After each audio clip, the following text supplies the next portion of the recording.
माधव बसते हैं जिनके हम शरणागत होते हैं, जिसका कोई नहीं होता उसका भगवान होता है।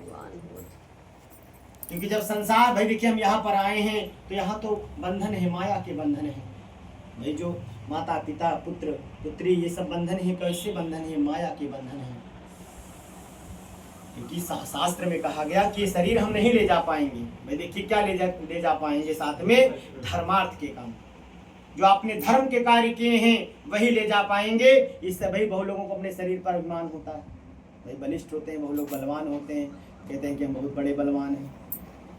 लेकिन क्या वो बल जा पाएगा साथ में? वो शरीर जा पाएगा साथ में? नहीं जा पाएगा। ये शास्त्र कहता है। जो आपका परिवार है, जो आपके बच्चे हैं, ये भी आपके साथ नहीं जाएंगे। जो आपकी पत्नी है वो कहाँ तक? सिर्फ घर की देहरी तक रह जाएंगी। हमको अकेले ही गमन करना है वैकुंठ तक, ये शास्त्र कहता है। तो इसलिए सोच रहे हैं कि माया में लिप्त हो जाएंगे कलयुग के मानव, और धर्म की ओर नहीं जाएंगे, पाप का आचरण करेंगे, पाप ही करेंगे भाई। प्रायः सुबह उठेंगे, पाप के आचरण में लिप्त हो जाएंगे, ऐसा चिंतन ऋषि कर रहे हैं। अब लोग सोच रहे हैं कि ऋषि का ही कर रहे हैं, क्योंकि संत महात्मा देखिए भाई, जो गृहस्थ का जीवन होता है, जो आप बीवी बच्चे वाले हैं, तो उसके लिए तो क्षम्य है कि आपने भगवान का एक बार नाम ले लिया, चलो ठीक है।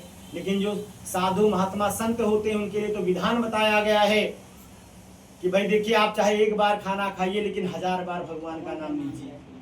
साधुओं का विधान है, संतों का विधान है।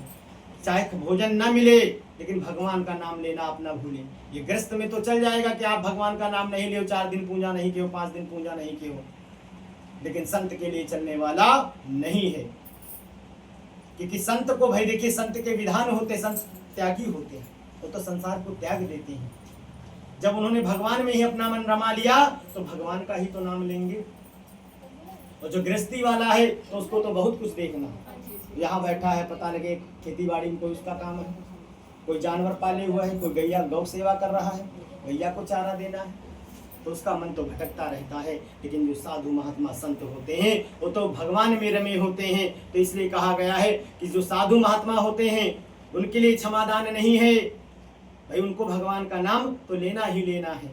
आप लोगों से तो चूक हो जाएगी तो हो जाएगी, लेकिन साधु महात्मा जो संत ऋषि होते हैं वो भगवान का नाम तो प्रायः लेते हैं। और सज्जन किसे कहेंगे, संत किसे कहेंगे? भाई संत किसे कहेंगे ये भी तो जानना चाहिए। संत किसे कहेंगे? क्या यहाँ बैठा हर आदमी तो संत नहीं हो सकता है ना। संत की तो एक जात, भाई संत की तो कोई जात नहीं होती है, लेकिन संत की क्या जात होती है कि वो भगवान का सेवादार होता है। भाई भगवान उसकी कोई जात नहीं है, लेकिन जात क्या है? सेवादारी की जात है, क्योंकि भगवान का सेवादार होता है। अब यहाँ पर बैठे हुए हैं 88,000 लोग, चाहते तो कोई और बात के चिंतन करते कि आज हम खाना नहीं खा के आए, खाना पानी नहीं पी के आए, लेकिन किसका चिंतन कर रहे हैं? हमारे जैसे मनुष्यों का चिंतन कर रहे हैं। हमारे जैसे मनुष्यों का चिंतन कर रहे हैं कि कलयुग आएगा और कलयुग में मानव कैसे हो जाएंगे। तो वही इसमें कहा गया है कि चिंतन कर रहे हैं लेकिन कोई उपाय नहीं सूझ रहा है, तो भगवान से प्रार्थना करते हैं। और जब भगवान से प्रार्थना करते हैं तो सूत जी महाराज आते हैं। और जब आप भगवान से प्रार्थना करोगे तो इतने बड़े तो पुण्यवान, भाई देखिए अगर आप बहुत बड़े तपस्वी हैं तब तो नारायण स्वयं चल कर आएंगे, वरना अपना कोई ना कोई साधक भेज देंगे आपके लिए। भाई साधक भेज देंगे। भाई मान लो आपके पास गरीबी है, कोई बीमारी है, कोई रुपया पैसा की जरूरत है, कोई मदद नहीं कर रहा, भगवान का आपने नाम लिया, कोई रिश्तेदार खड़ा हो गया आपकी मदद करने के लिए।